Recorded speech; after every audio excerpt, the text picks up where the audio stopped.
Our students of class 12, we are going through the chapter Determination of Income and Employment of Macroeconomics. Today, our topic is propensity to consume and propensity to save. It is a very important and conceptual part of the chapter Income Determination. First, we'll talk about propensity to consume. What is propensity to consume? Actually, propensity to consume refers to the tendency of consumption or nature of consumption. This nature of consumption or tendency of consumption can be classified into two. One is called propensity to consume, and the other is called average propensity to consume, and the other is called marginal propensity to consume. Average propensity to consume means consumption per unit of income, or in other words, it is the ratio of consumption and income. So average propensity to consume, APC, is equal to C by Y, where C stands for consumption and Y stands for income. Now here, marginal propensity to consume. What should be the definition of marginal propensity to consume? The concept marginal is associated with the concept of change in one variable by one unit, and we have to see what is the effect on other variable. Here we are changing the variable income by one unit, and as a result, change in consumption is called marginal propensity to consume. I repeat, marginal propensity to consume refers to the change in consumption due to change in income by one unit. Symbolically, marginal propensity to consume, that is MPC, is equal to delta C by delta Y.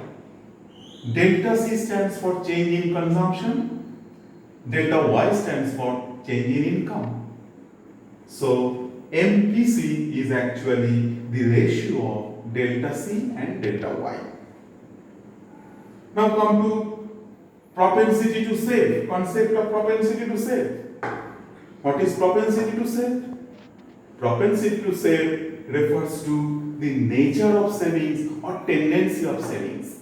Nature of savings or tendency of savings can be classified into two. Like consumption, propensity to consume, propensity to save also divided into two parts. Average propensity to save and marginal propensity to save. Average propensity to save is savings per unit of income. Symbolically, APS is equal to S by Y. Here, S stands for savings and Y stands for income. I repeat, average propensity to save refers to savings per unit of income. Symbolically, it is the ratio of savings and investment. Marginal propensity to save. Here also, MPS refers to the change in savings due to change in income by one unit. Symbolically, NPS, marginal propensity to save, is equal to delta S by delta Y, ratio of delta S and delta Y. Delta S stands for change in savings and delta Y stands for change in income. This is all about the concept of marginal propensity to consume and propensity to save. Now we have to see the relation between APC and APS, relation between average propensity to consume and average propensity to save. First, consider this simple equation. Y is equal to C plus S. Income, your income will be partly consumed and partly it will be saved. So we can write income is equal to consumption plus savings. Now, divide both sides by Y. Then we are getting Y by Y is equal to C by Y plus S by Y. Y by Y means what? 1. C by Y means what? This is C by Y. C by Y is APC, average propensity to consume. So in place of C by Y, we can write APC, average propensity to consume. S by Y means what? S by Y is average propensity to save. So in place of S by Y, we are writing APS. So what is the relation we are getting? Relation between APC and APS is this equation. 1 is equal to APC plus APS. That means sum of APC and APS is always equal to 1. This is the relation between APC and APS. What is the implication of this relation? Implication of this relation is that as because sum of APC and APS is equal to 1, individually both APC and APS less than 1. As because sum of them is 1, individually, each of them should be less than 1. So we can write APC is less than 1, also APS is less than 1. Now what should be the extreme value of APC? Extreme value of APC will be equal to 1 if APS is 0. If APS is 0, average propensity to save is nil, then APC will be equal to 1. So APC may be less than 1, APC may be equal to 1. Extreme value of APC is 1. When APS is 0. So we can write APC is less than or equal to 1. Now APS, it will be less than 1. Can it be equal to 1? We said extreme value of APC may be equal to 1. Now the question is, can APS be equal to 1? See, if APS is equal to 1, that means APC must be 0. APC means what? APC is C by Y, consumption by Y. APC 0 means C consumption is 0. But we know it well, consumption cannot be 0. As because consumption cannot be 0, APC cannot be 0. If APC is not 0, APS will never be equal to 1. So we can say APS is less than 1, but we cannot say APS is equal to 1. So we write APC is less than or equal to 1, but APS is only less than 1. APS never equal to 1.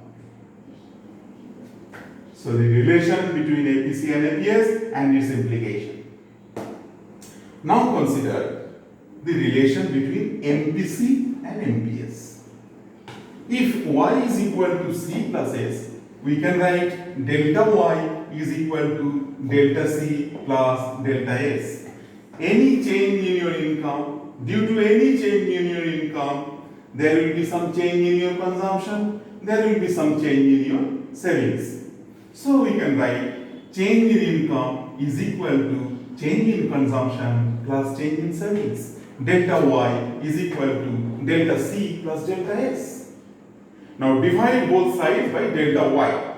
What we are getting then? Delta Y by delta Y is equal to delta C by delta Y plus delta S by delta Y. Delta Y by delta Y means 1. What is delta C by delta Y? See here, delta C by delta Y is MPC. So in place of delta C by delta Y, we can write MPC. What is delta S by delta Y?